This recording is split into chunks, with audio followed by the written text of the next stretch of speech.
Hola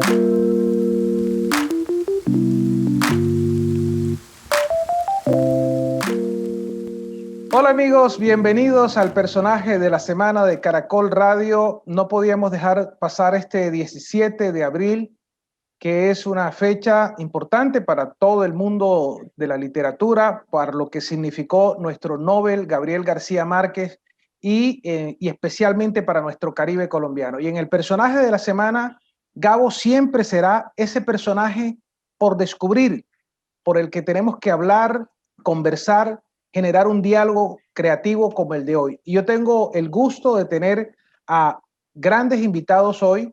Empiezo por las damas, pero además una gran profesional de comunicación, es curadora de arte, es investigadora, periodista y además fue la persona que estuvo en una de las rutas significativas, la primera ruta que se hizo, que fue la ruta de Macondo en el Magdalena. María del Pilar Rodríguez, qué bueno de nuevo conversar contigo, María del Pilar. Martín, un placer. La verdad que compartir alrededor de Gabriel José de la Concordia García Márquez es interesante, pero hago una aclaración. Cuando yo tuve mi primer acercamiento a la familia García Márquez, y tú sabes perfectamente que no fue por mi trabajo, fue por circunstancias muy diferentes, me dieron una clave. La forma en la que la familia distinguía un cachaco de un costeño era que los cachacos le decían Gabo y los costeños le decían Gabito. Tú verás a ver de qué bando estás. Para mí sigue siendo Gabito. Entonces yo creo que devuélvete y si le vas a hacer un homenaje, que sea como a él le gustaba que le llamaban. O sea, ya quedé bautizado como el cachaco de la conversación. El cachaco de la conversación. Y ya tú sabes lo que Gabito pensaba de esa vaina. Bueno, y está con nosotros también dos destacados investigadores. Está Joaquín Matos, escritor, periodista, y además que escribió un libro sobre precisamente toda la creación literaria, periodística de Gabo. Joaquín, entiendo, el libro es La madriguera del genio, ¿es así? En la madriguera del En la genio. madriguera del genio. Y tiene un subtítulo que dice Crónicas y ensayos sobre Gabriel García Márquez. Porque ese libro es una compilación de una serie de ensayos y también de crónicas periodísticas que yo había venido publicando en el curso de los últimos 20 años sobre Gabito. Bueno, y gracias Martín por la invitación. Es un placer para mí estar aquí en este programa con María del Pilar y con el profe Guillermo Tedi. El profe Guillermo Tedio, a quien he admirado desde mis inicios, cuando publicábamos una hoja literaria en la Universidad Autónoma del Caribe, y la pluma de Guillermo Tedio era una pluma, siempre ha sido una pluma muy respetada. El profesor Manuel Guillermo Ortega, profesor de pregrado, de maestría en la Universidad del Atlántico, y por supuesto un investigador que en su cátedra estudia precisamente la obra de Gabriel García Márquez. De Gabito, para no cometer el error. Bienvenido. Gracias Martín, gracias por la invitación. Bueno, yo quiero empezar porque en una fecha como esta, voy a empezar de una manera muy particular, en una fecha como esta, ¿cuál es tal vez siempre debe haber algún pensamiento, algo que nos da vuelta, una frase, un momento de Gabito que llega a su memoria? Ustedes que son, yo creo que estudiosos, por supuesto, y casi que están atrapados en ese mundo de Gabito. ¿Qué viene en su mente, en su memoria, en un tiempo como este? Y yo quiero empezar pues por Joaquín. Bueno, si me preguntas por la época en que ocurrió su muerte, por esa fecha que en su momento fue tan terriblemente impactante para todos los lectores y admiradores de García Márquez, bueno, yo diría que aparte de lamentar su pérdida, como ese ídolo que tuvimos toda la vida. Yo en particular, digamos, lamenté mucho que no le hubiera alcanzado el tiempo para escribir algunos proyectos que él todavía tenía allí pendientes, ¿no? En concreto, por ejemplo, lamenté mucho que no hubiera alcanzado a darle, digamos, el toque final, el toque definitivo a su libro En agosto nos vemos, ¿no? Que ya se venía anunciando desde unos 6, 7 años atrás y que todos estábamos esperando, o sea, todos estábamos esperando esa especie de nueva novela corta que al mismo tiempo era como una colección de cuentos. Entonces, esa fue una de las cosas en que yo pensé qué terrible que no podamos volver a leer nuevos textos, nuevos escritos de este genio de las letras, y me pareció que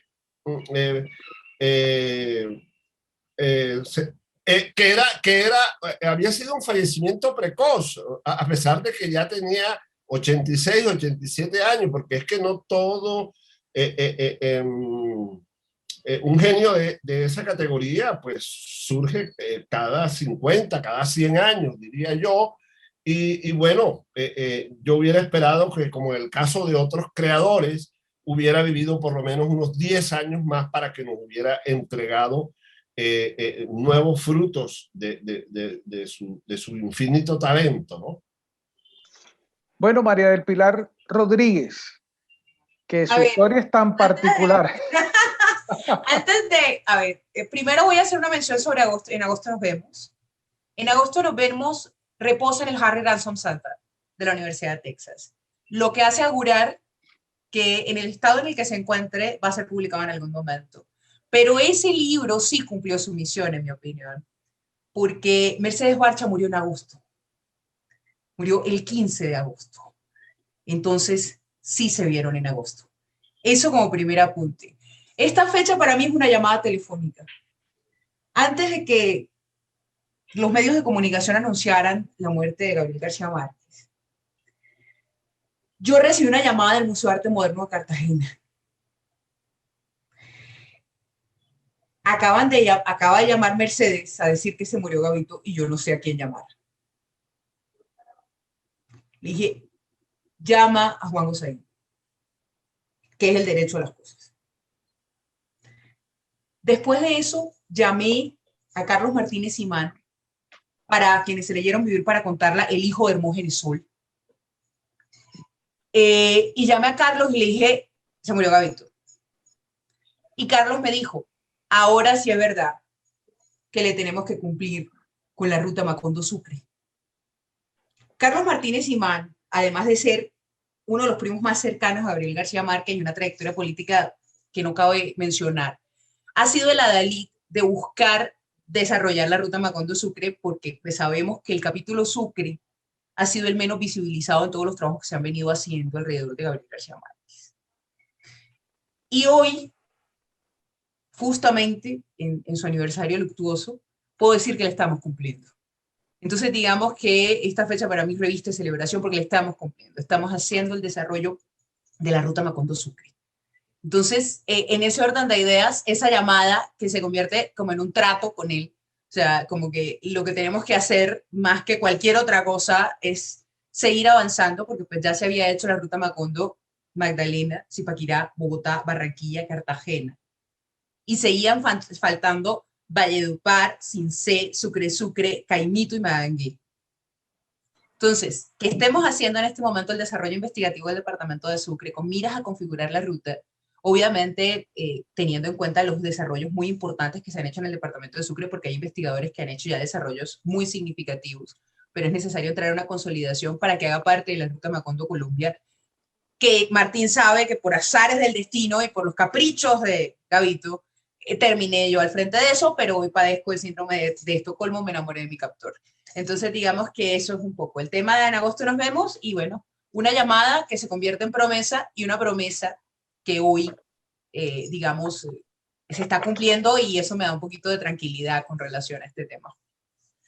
Bueno, y le preguntamos al escritor, a Guillermo Tedio, sobre Gabo y lo que llega a su mente, a su memoria en un tiempo como este, en un tiempo donde estamos hablando que se nos ha ido la pluma tan significativa como es la de Gabo. Sí, Martín, 7 años ya de la muerte de Gabo, ¿no? 7 años de su muerte, ¿no? Y entonces el tema que se me viene a mí es el tema de la muerte, ¿no? Bueno, de alguna manera García Márquez es una especie de muerto vivo, ¿no? En la medida en que su literatura sigue más viva que nunca y cada día trae más y nuevos lectores. Entonces yo quería, pues, se me llega a la mente es el tema de la muerte. En la obra de Gao, diríamos, por ejemplo, que desde su primer cuento, recuerda el título La tercera resignación, publicado en el año de 1927 en El Espectador, ¿no? Ahí la historia de un niño que muere y que cuando la mamá lo va a sepultar, el médico le dice, no lo entierre, que va a seguir creciendo. Y el niño es colocado en un ataúd en la sala y efectivamente el cuerpo dentro del ataúd sigue creciendo de modo amorfo, ¿verdad? De manera informe, pero el niño sigue creciendo, o sea, es un muerto vivo. Y esa temática va a estar presente, diríamos, en toda la obra de García Márquez. Yo pienso que el tema del velorio, es decir, cómo en el Caribe, ¿verdad? El muerto desgrana, bueno, yo diría que es un tema de pronto universal, pero en el Caribe es muy diciente ese hecho de que alrededor del muerto se describa la vida del difunto, ¿no? Entonces, ya estamos pues en esa primera narración titulada La tercera resignación que publica en el año de 1927. Fíjate tú que el tema del muerto continúa en los funerales de la mamá grande, ¿no? Alrededor del cadáver de esa señora Gamonal que se ha muerto y alrededor de ella se monta todo una especie de feria, viene hasta el Papa a su entierro, ¿no? Y continúa, Cien años de soledad, por ejemplo, arranca con el tema de la posibilidad de que haya muerto ante el pelotón de fusilamiento, ¿no? Frente al pelotón de fusilamiento, la idea de la muerte, ¿no? Está, por ejemplo, en el otoño del patriarca, que arranca precisamente con el cadáver del dictador en el palacio presidencial y los gallinazos entrando por las ventanas para picotear el cadáver, ¿no? Está también en Crónica de una muerte anunciada, ¿no? Es decir, en Gao estaba muy presente el tema de la muerte. Entonces, ahora que estamos hablando de los 7 años de su muerte, pues se me viene pues a la mente cómo ese tema va a estar presente, por ejemplo, en la hojarasca, ¿verdad? La hojarasca, ¿no? Acaba de suicidarse el médico francés y ese médico es bajado de la cuerda, del atravesaño, donde se había ahorcado, y es alrededor del cadáver del médico que se va contando la historia en tres voces, en tres monólogos. El monólogo del coronel, que no es el coronel Aureliano Buendía, sino otro de su hija y de su nieto, ¿no? Entonces, eso es lo que se me viene, la idea de cómo García Márquez fue muy obsesivo con este tema del muerto, pero de alguna manera del muerto que se mantiene vivo. Bueno, qué interesante la perspectiva que nos ha puesto Joaquín. Yo creo que está que se habla también sobre el tema de la muerte y ya que estamos en ese tema de la muerte desde la investigación periodística, Joaquín, ¿qué nos puedes aportar también sobre ese primer tópico que vamos a tratar, la muerte? Bueno, yo creo que ya Guillermo ha explicado con mucha lucidez y claridad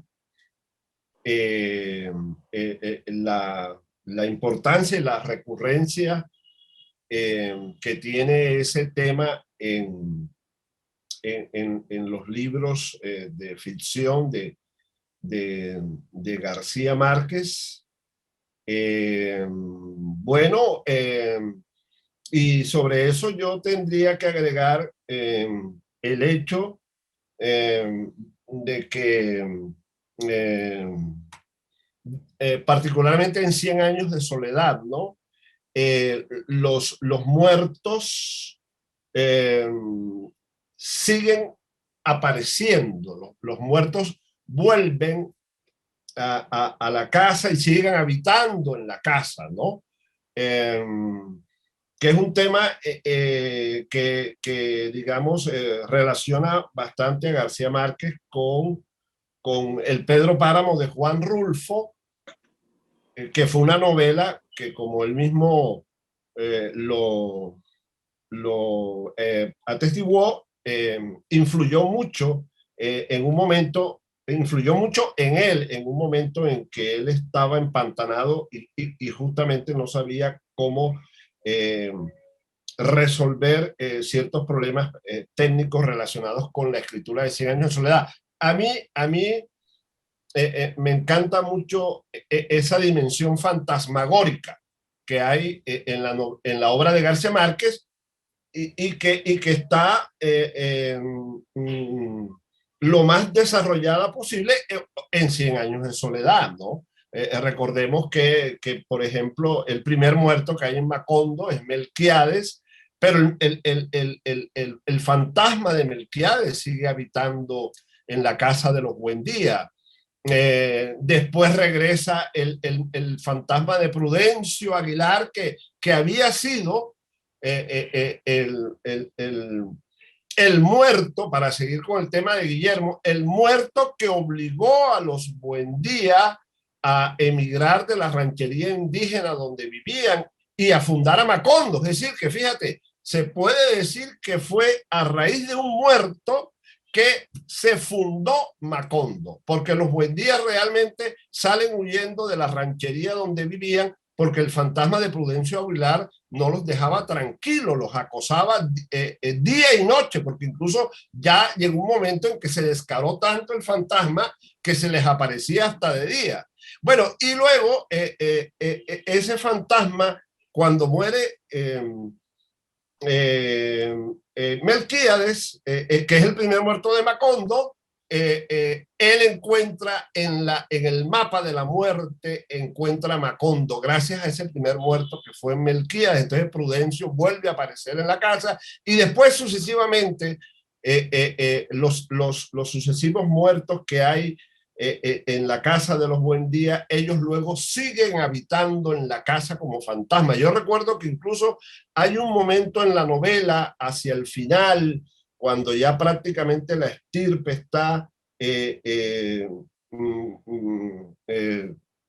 casi en su totalidad disminuida, en que prácticamente creo que solo hay 2 vivos habitando la casa y el resto es una multitud de fantasmas que andan por la casa, ¿no? Esa dimensión fantasmagórica que obviamente uno la encuentra, como he dicho, en Pedro Páramo de Juan Rulfo, también está muy presente en la obra de García Márquez y particularmente para mí es muy atractiva. Como diría el escritor, y con esto termino, el escritor español Juan José Millás, a mí me gustan los muertos, pero aquellos que salen, aquellos que aparecen, aquellos que vuelven, ¿no?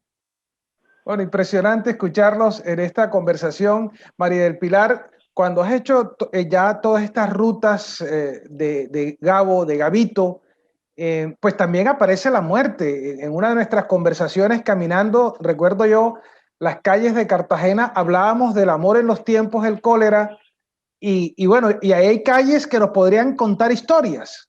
A ver, el tema con esto es que tú sabes que mi trabajo es encontrar el origen real de la obra García Márquez escena por escena, porque recordemos que Gabito en Vivir para Contarla y en entrevistas y en muchas ocasiones dijo que no había ni una de las escenas de su trabajo que no tuviera un origen en la realidad.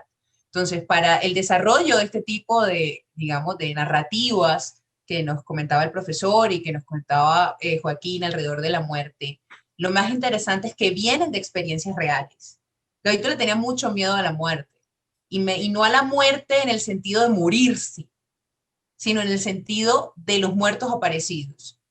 De hecho, o sea, eso nace porque tuvieron la fantástica idea de que cuando nació el niñito, pusieron la cuna al lado de los santos tamaño natural que la tía Francisca Simodosea estaba guardando para la iglesia que estaban construyendo.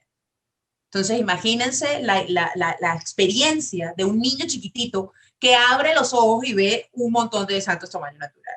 Ese miedo a la noche, ese miedo a los fantasmas que realmente convivían con él dentro de la realidad de la casa de Aracataca, porque la tía Francisca Simodosea, además de la tía Pa, además de Mina, le vivían contando cuentos de historias y de muertos, y de hecho vivía al lado de una casa que le decían la casa del muerto. O sea, él estuvo rodeado del tema de la muerte, pero le cogió mucho pánico. O sea, lo que tenía con eso, pánico a los fantasmas, lo que hacía realmente era exorcizarlo, tanto que cuentan que cuando él estaba en el internado en Zipaquirá, lo tuvieron que sacar digamos, el dormitorio que compartía con todos los muchachos, y lo tuvieron que pasar para un dormitorio especial porque se seguía despertando con pesadillas en medio de la noche y molía gritos a todo el mundo. Entonces, digamos que todo esto viene de un proceso personal de relacionamiento directo con la muerte desde que estaba muy chiquito por las narraciones de fantasmas de su abuela.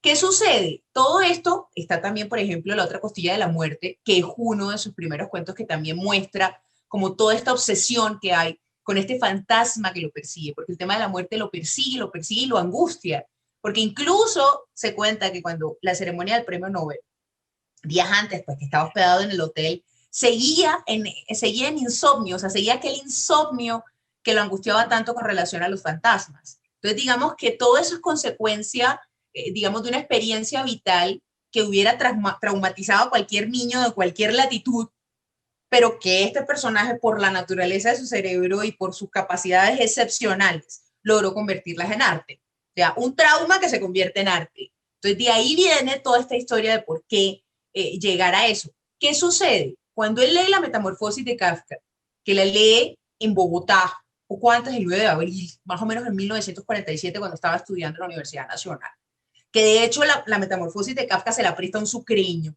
que estaba estudiando medicina y que compartía habitación con él. Cuando él lee a Kafka y lee La Metamorfosis, entiende que es posible hacer literatura con toda esa información que trae de la casa, ¿no? Y solamente, o sea, en ese momento entiende que puede hacer literatura y comienza a hacer los cuentos, pero solamente llega a tener la estructura fundamental, que sería 100 años de soledad, un sábado de carnaval de 1950. Entonces, imagínense la historia de un personaje que carga toda su vida con un montón de muertos, le teme durante toda su vida a los fantasmas, y un sábado de carnaval de 1950 se va con la mamá a vender la casa de los abuelos. Y finalmente entiende que eso que supo de Kafka era posible, pero que no solamente iba a estar restringido en cuanto, sino que se podía convertir en una novela, que es la que conocimos como La Casa, y que muchísimos años después, frente al pelotón de fusilamiento, valga la redundancia, en la colonia Obregón, en Ciudad de México, se convierte en 100 años de soledad. Entonces, el tema de la muerte en García Márquez, en mi opinión, para entenderlo mucho más a profundidad y entender por qué es tan insistente con ese punto, viene de su historia personal, que está plagada de muerte y más que de muerte, de fantasmas de punta a punta. Bueno, vamos a una pausa y al regreso intentamos meternos en el mundo del Gabo niño y de esa creación de ese mundo maravilloso que hemos heredado, y también de su relación con Barranquilla, que es además algo que todavía nos falta poder descubrir a fondo.